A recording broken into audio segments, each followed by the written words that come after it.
Following retirement from a dazzling career in cricket, Imran Khan retired to Pakistan a changed man. He decided to dedicate his life to social projects. It was way back in 1985. My mother died of cancer, and there was no cancer hospital to take her to. So the thought occurred to me that what happens to a common man? So that's why the idea came that you should have an institution where a poor man should not have to worry about the high cost of cancer treatment. Khan's popularity as a cricketer proved invaluable when it came to fundraising. Winning the World Cup meant that we had millions of rupees pouring in because people were so happy. The euphoria from the World Cup, we collected huge amounts of money which we badly needed to start the hospital. The hospital cost $22 million to build. It remains the largest charitable organization in Pakistan.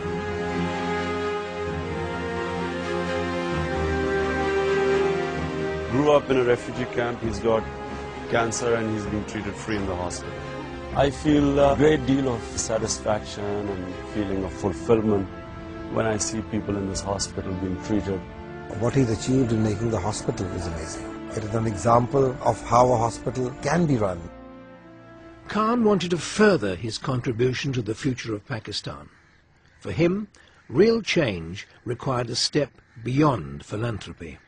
I realized that, we have this very corrupt, decadent ruling elite. The poor subsidize the rich. And so when I came into politics, we figured out what is the most important thing this country needs. And we came to the conclusion that we need economic and judicial justice. So hence we called ourselves the Movement for Justice. And so in 1996, Khan's party was born. In the 2002 elections, the Justice Party won 0.8% of the popular vote and earned Khan 1 out of 272 elected seats in Parliament. This came at a price. Khan's commitment to politics left little time for married life. When they got married, Jemima knew that he wanted to achieve big things for his people in Pakistan, but I don't think either of them probably really realised what that would entail, i.e. the travelling. He was always away from home. So really, his immersion in politics drove a wedge between them. The greatest happiness I've ever had wasn't during my marriage. And of course, the greatest lows were in the marriage. But once it was over, you just move on. Living alone, Khan is able to dedicate more time to his constituents. Today, he is making the long drive to Mianwali, a northwest district in the province of Punjab. This is farming land. These are all farmers who live off the land. And with the small holdings, so most of the time, they cannot sustain the whole family. So some will be here, others will then go out to seek a job. Khan has come to visit a bereaved family and says a few prayers for the departed before it's time for afternoon prayers at the village mosque.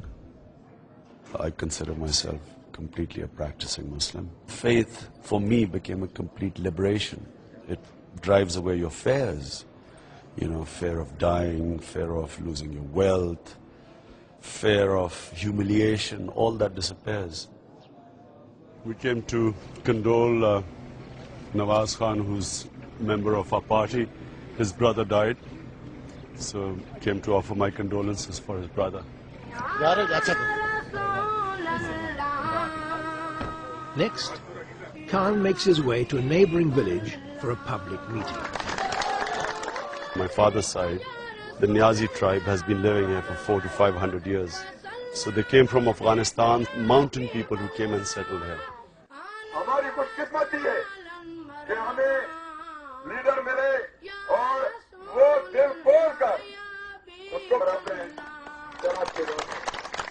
मैं उसकी हमेशा मुखालफत करूंगा, आखिरी दम तक इसकी मुखालफत करूंगा और आपके हलके का वाहिद सियासतदान हूं, आपके हलके का वाहिद सियासतदान हूं. They thought firstly after the elections they wouldn't see me. They didn't think what I had promised them I would go ahead and do it. And I think it's also above all the political stance. People are petrified to stand up against, the power, the people in power. And I think that also has earned the respect here. For Khan, when it comes to building a better Pakistan, politics and social work go hand in hand. In the middle of Mianwali, a new project is underway. That's the college. This is the salt range. That's the lake. The most beautiful location. All around this college is the most backward part of Pakistan. Young people have no access to quality education. You find rising crime, young people turn into drugs. And so the whole idea of building this here is that it will serve 5 of the poorest districts in this country. Would love to have this as my office. This would be the hallway, and then the classrooms up there.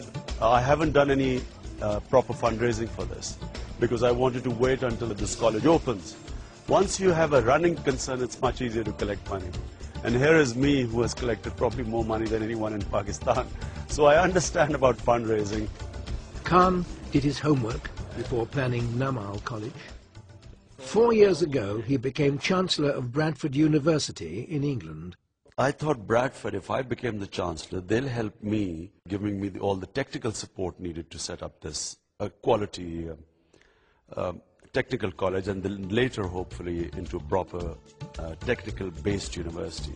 Imran is clearly associated with many communities in Bradford, the nature of the student population we have. Harold Wilson, who was our first Chancellor, was the serving Prime Minister at the time. Imran's ambition is to be the second Chancellor of the University of Bradford, who is also a serving Prime Minister. Khan's political goals are gaining new momentum.